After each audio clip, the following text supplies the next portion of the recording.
Salamatolonday vidéo fotsiny nahazo micro vaovao androany micro kely cravaty zay clip ohatran'ity 7 € vidiny dia nahazo anaky 10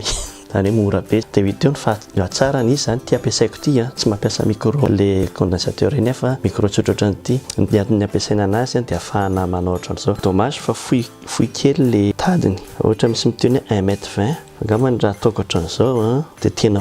fohy ohatran'io fotsiny zao ohatran'io zany hoe iny mba takatra tsara any izy raha ohatra ka manao vidéo ohatran'izao ako zao dia mety tsara zany hoe hitanareo kely ihany le izy tsy azo afenina zay dia ity zany mampiasaiko rehefa ohatra ka ohatran'izao mipoziny serasera 3 minitra tsy mila montage manokana tsy mila audio manokana tsy mila micro manokana fa rehefa ery amin'ny studio riako dia mampiasa an'le micro anankiray bye aza dia no manindra le sabony saotra antsika rehetra veloma